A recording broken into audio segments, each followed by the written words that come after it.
Ooh, a fresh Mac. Who doesn't like that? Let's get started.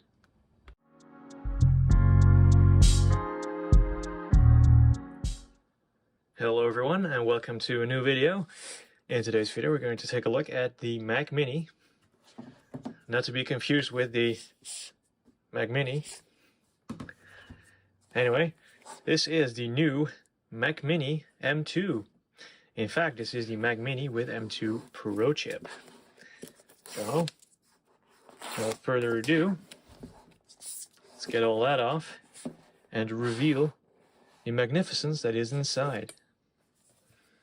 And there she is, the brand new 2023 M2 Mac Mini. Very nice. Got a black pull tab here to remove all of the magic that is hidden behind that black plastic.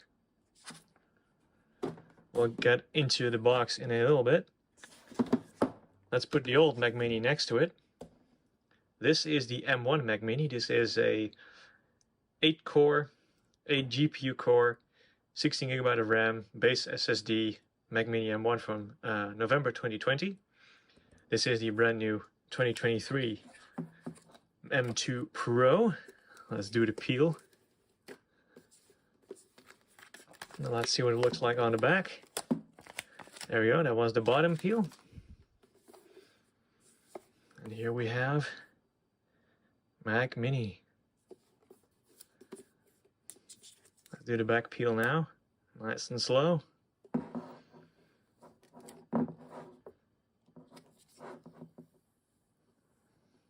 And there we have it.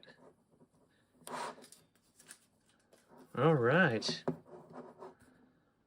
So taking a look at the back of the Mac Mini M2 Pro, we have 4 Thunderbolt ports, or USB 4 ports, rather than just the 2. The regular M2 model will have the same port layout as the M2 or the M1 here on the right. Just 2 Thunderbolt ports, or USB 4. Alright. Ethernet port. This is just a gigabit one. I'll be using a USB to multi-gig. I don't think it's worth the $100 and something to actually upgrade to 10 gig. HDMI and 2 USB-A ports, as well as a headphone jack. And that is all there is to see on the outside of the new Mac Mini M2 from 2023. And while these machines may look very similar from the outside, the insides are quite different. We'll not actually open them up in this video, but just bear with me. The M2 Pro has more CPU cores and they run at a faster clock speed.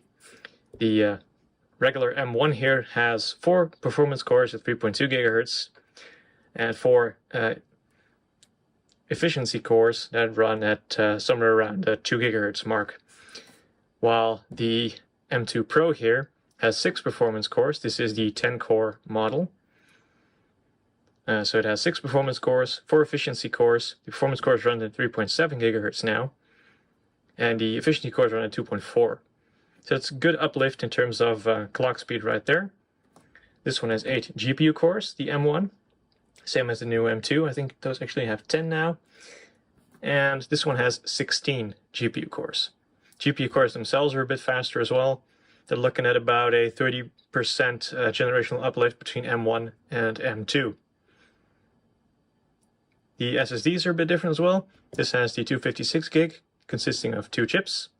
This one has a 512 gig consisting of 2 chips. The base model M2 will have 256 gig SSD consisting of 1 chip, running at about half the performance. So that's something to keep in mind. The 256 gig is definitely one to avoid. It'll perform quite a bit less than even the old M1 did. In terms of overall connectivity, we've seen the port layout of both machines is quite similar. Internally, they're a little bit different.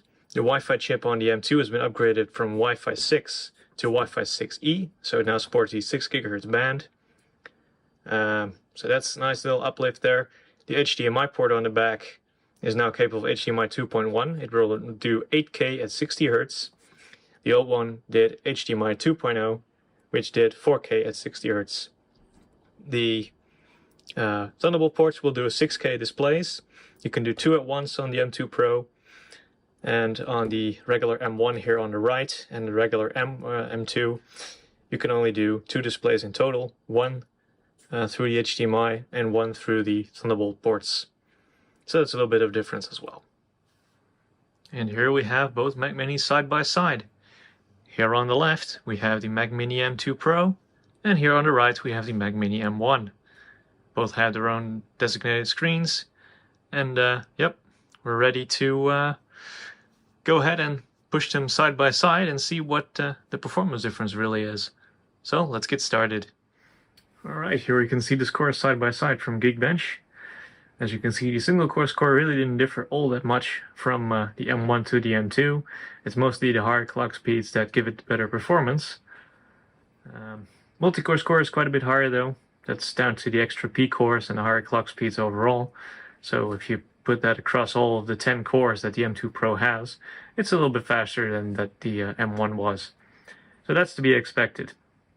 As wrong about clock speed, it turns out this unit only runs at 3.5 gigahertz. So yeah, a little bit of detail there.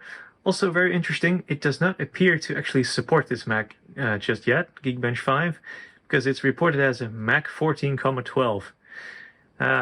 It'll get picked up sooner or later, I bet. Alright, let's take a look at the SSD speeds now. Again, on the right is the M1, on the left is the M2. Performance is pretty much the same.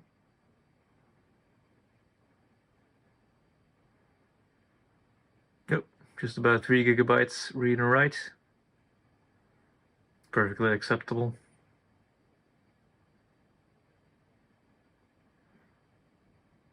Yep, that's about it. 3 gigabytes per second.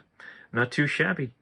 Again, if you take the M2 variants of these Macs with 256 gigs of storage, your performance will be about half this. So keep that in mind. Always go for 512 or higher. Otherwise, you'll not see 3 gigabytes per second, but maybe about 1500 megabytes. So be warned. Here we can see in Cinebench R23 what the generational leap really is. With 2 extra P cores, we see a 50% uplift over the M1 on the M2 Pro. That's a pretty good jump. We can see 11,791 points in multi-core for the M2 Pro and 7,807 for the M1. So overall, really good result. And the last thing I wanted to try is the graphics performance. Because they promise a 30% uplift between the generations, let's see what really happens. This is Unigine Heaven, at least we're going to run it shortly, running at 2560 by 1440 at the high preset. This should in theory run, although I have had some problems in the past with this benchmark. Lowering it down to medium seemed to fix the issue, but we'll see. And then we'll be able to see what kind of a graphical performance we get. Alright, so right off the bat we see the M2 is sort of locked at 60 FPS, and the M1 is doing 20. So that is interesting. Alright, 75 FPS now on the M2 Pro, 37 on the M1. We'll just let this run for a bit, and we'll get to the conclusion in the end once we start the actual benchmark. So let's go ahead and actually start that sequence right now. Alright, and the Heaven benchmark is done, and here are our results. Now, obviously, the 30% is apples and oranges in this case because we're comparing an M2 Pro versus a regular M1. The 30% leap would be M2 Pro over M1 Pro or M2 over M1. But anyway, when we look at these results, we can see we got a devilish score of 666 on the M1 and a rather pleasing 1804 on the M2 Pro. 72 versus 26 FPS. That's a very nice increase. You'll also notice that the CPU says virtual Apple at 2.5 gigahertz here. That's because, of course, this benchmark is running in Rosetta. It is a virtualized application. It's also running in OpenGL and not in Vulkan or Metal. Now, Vulkan is notoriously not supported on macOS, and Metal is the equivalent. But I digress. But in a situation like that, it should be even better. But because of the limited time I had to make this video, I'm just going to put this like this with Heaven benchmark here instead. So I guess that concludes our little benchmarking tour as well. And that brings us to the conclusion of this video. We've taken a look at the brand new Apple M2 Pro Mac Mini from 2023 in its base model configuration with 16 GPU cores, 10 CPU cores, 512 gig SSD, and base gigabit Ethernet against the slightly upgraded base model M1 Mac Mini from 2020 with 16 gigabytes of RAM and everything else bone stock. What we've seen is there has been a decent multi-core performance leap and also very decent GPU performance compared to the old Mac Mini, but there's also been a bit of a price leap. The M2 Pro over here is 1,500 euros and the M1 over there was 1,100 euros, so it's also quite a bit more expensive, but you do get an overall faster machine. Now, should you upgrade from an M1 to an M2 Pro Mac Mini? Not really. The value proposition of the old M1 is really there, especially now that prices are dropping on these units. I would definitely consider just getting an M1 Mac Mini for cheaper. It should still last you about 3 to 5 years longer than it has so far. And I do intend to keep my M2 Pro Mac Mini until about 2027 at least. That's my goal. We'll see if we can make that. I hope you enjoyed this video, this quick look and first impressions of the M2 Mac Mini. I thank you all for watching, and I'll see you guys in the next video.